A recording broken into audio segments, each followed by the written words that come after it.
लसूण घेतलेला आहे, त्याला कुटून घेतलेलं आहे, स्मॅश केलेलं आहे चांगलं.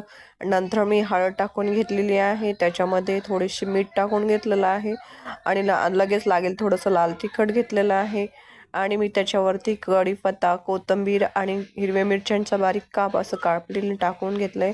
त्यांना व्यवस्थित मिक्स करून घेतलं आहे. त्यानंतर त्याचीच पेस्ट व्यवस्थित लागेल अशी गाळण करून घेतलेली आहे आणि थोड्या वेळानंतर मी थोडंसं तेल आचेवर ठेवलेलं आहे तापायला गॅसवरती आणि तेल तापल्याच्या नंतर मी भजी घेतली काढायला आणि गरमागरम भजी अशा पद्धतीने तयार झालेली आहेत.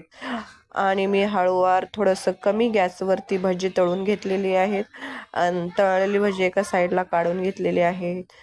बघा त्याला थोडंसं मंद आचेवरती थोडा वेळ त्याला गरम करून तळून घ्यायचे आहेत आणि मग मी थोड्या वेळानंतर ती जास्त कमी गॅसवरती काढून घेतलेली आहेत आणि मी माझ्या मुलांना ती सर्व केलेली आहे. तुम्ही बघू शकता खूप छान पद्धतीने भजी आणि लवकरात लवकर खुसखुशीत आणि खमंग भजी. त्यामध्ये तुम्ही खायचा सोडा टाकायला विसरू नका, जे मी तुम्हाला स्ट्रिक सांगत आहे, म्हणजे ती आवश्यकच आहे आणि माझ्या मुलाला ती खूप आवडलेली आहेत.